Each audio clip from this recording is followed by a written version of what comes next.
नमस्कार दोस्तों, क्या हाल है सबके। लर्न इंग्लिश न्यूज में आप सभी का स्वागत है। चलिए पहली न्यूज से शुरू करते हैं। First news, operation lotus fails इन झारखंड। ऑपरेशन लोटस फेल्स इन झारखंड, फेल मतलब जो है विफल हुआ। ठीक है, ये तो पता ही होगा, बच्चे फेल होते हैं वैसे ही ऑपरेशन लोटस फेल हो गए झारखंड में। ये एक तरीके से तंज कसा है किसने? कांग्रेस ने। कांग्रेस की और जेएमएम की जो कोलिशन है यानी गठबंधन है, वो झारखंड के अंदर रूल कर रही है अभी। और ये कहा जा रहा है कि जो ऑपरेशन लोटस है, लोटस यानी भाजपा, तो उनका ये कहना है कि भाजपा ने कोशिश की थी कि झारखंड के अंदर इंस्टेबिलिटी लाए, ताकि जो है जेएमएम की सरकार गिर जाए और भाजपा अपनी सरकार बना पाए।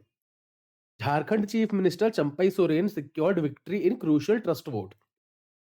झारखंड के जो प्रधानमंत्री, सॉरी नॉट प्रधानमंत्री, चीफ मिनिस्टर, ठीक है, मुख्यमंत्री, झारखंड के जो मुख्यमंत्री है मिस्टर चंपई सोरेन, वो बन चुके हैं। क्यों? क्योंकि उन्होंने ट्रस्ट वोट किया। इसे हम फ्लोर टेस्ट भी कहते हैं। ठीक है, फ्लोर टेस्ट में बेसिकली ये होता है कि आपको कॉन्फिडेंस दिखाना है कि मेरे पास जो अभी भी बहुमत है।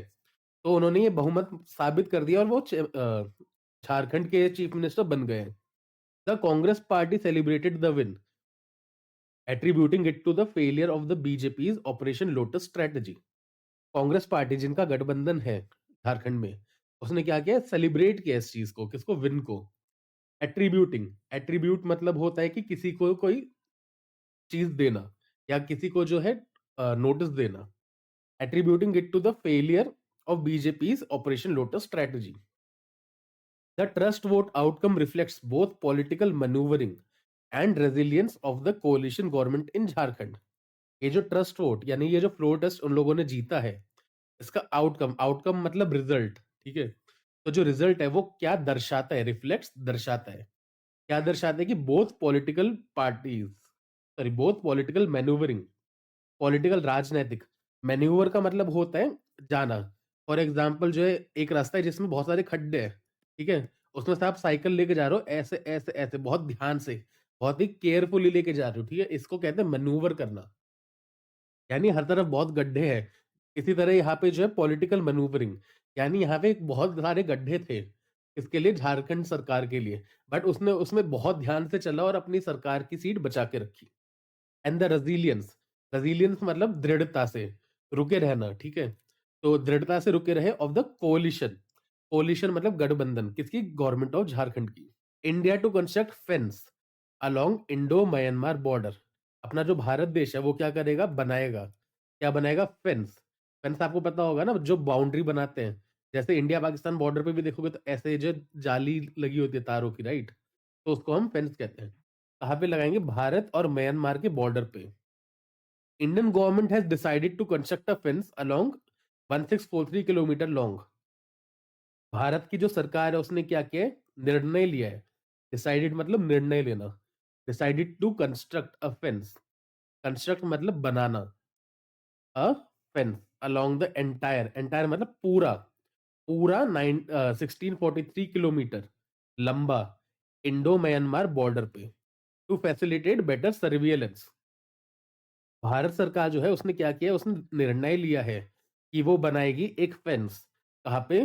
पूरे के पूरे 1643 किलोमीटर लंबे इंडो म्यांमार बॉर्डर पे। क्यों बनाएगी जी? टू फैसिलिटेट, यानी हेल्प करने के लिए, किसमें? Better surveillance. सर्वेलेंस का मतलब होता है निगरानी रखना। The Indian government aims to end the free movement regime। जो भारत की गवर्नमेंट है उसका क्या उद्देश्य है? एम का मतलब होता है उद्देश्य। टू एंड खत्म करना, फ्री मूवमेंट रिजीम, इसको हम शॉर्ट में एफएमआर भी कह सकते हैं, along the Indian Myanmar border. ठीक है, फ्री मूवमेंट रिजीम मतलब, फ्री मतलब होता है बिना किसी रिस्ट्रिक्शन के, बिना किसी रोक टोक के। मूवमेंट मतलब आना जाना, रिजीम मतलब कि सिस्टम। तो बिना किसी रोक टोक के आना जाना, ऐसा कोई सिस्टम है, उसे हम कहते हैं FMR. Under FMR, under free movement regime, tribes living along the border can travel up to 16 kilometre. यानी जो कबीले हैं, जो ट्राइब्स हैं, किसके? बॉर्डर के पास।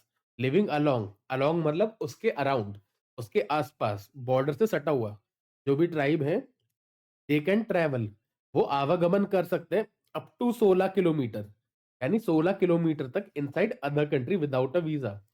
फॉर एग्जाम्पल अगर ये हमारा इंडो म्यांमार बॉर्डर है, ये इंडिया हो गया, ये म्यांमार हो गया, तो यहाँ से 16 किलोमीटर, यहाँ से 16 किलोमीटर, ये पार्ट जो है नो वीजा जोन बना रखा है एफएमआर के अंडर।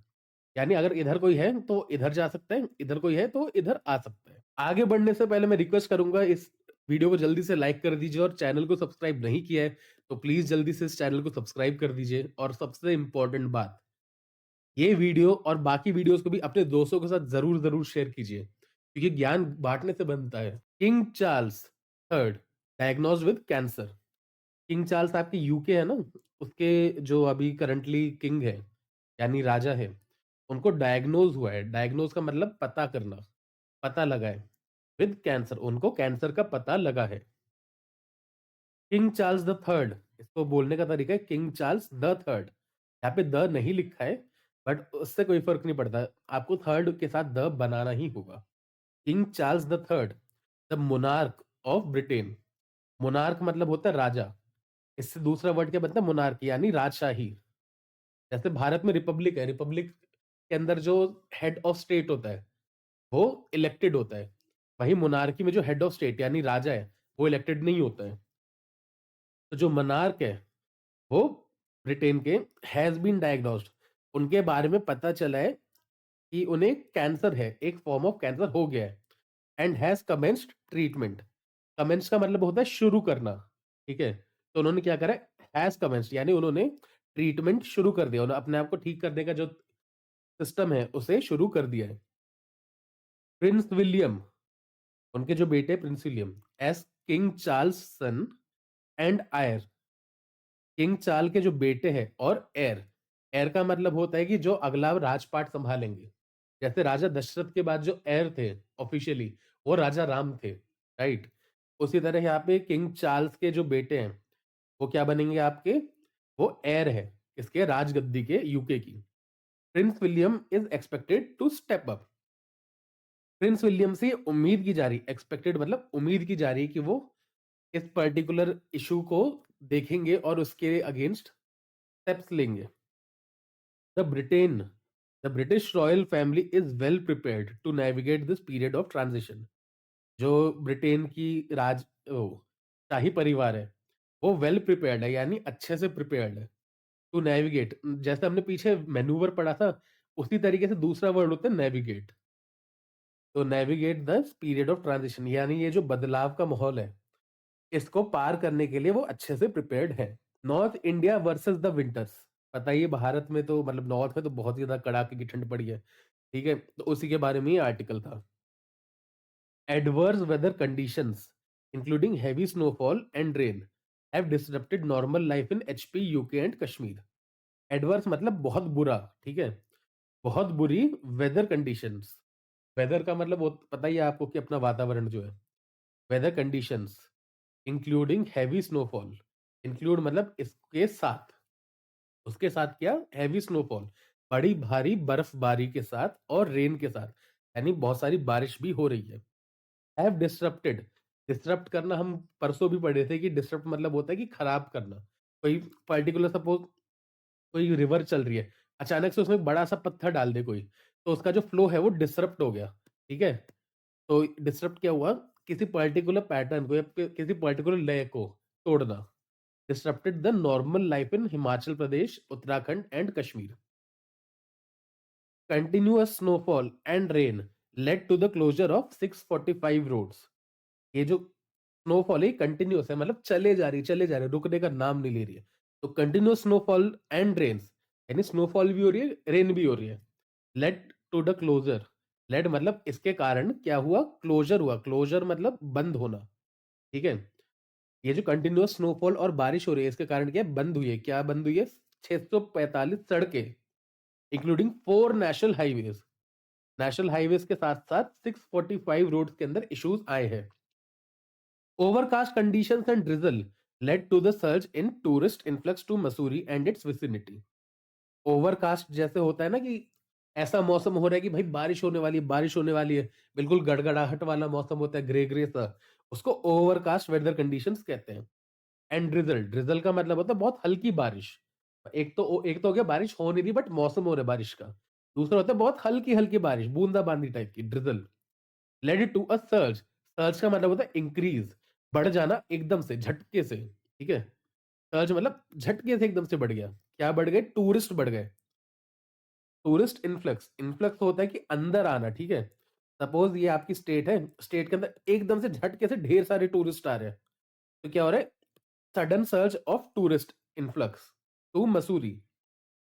यानी मसूरी और उसके आसपास की जगहों पे, विसिनिटी का मतलब होता है आसपास की जगहों पे।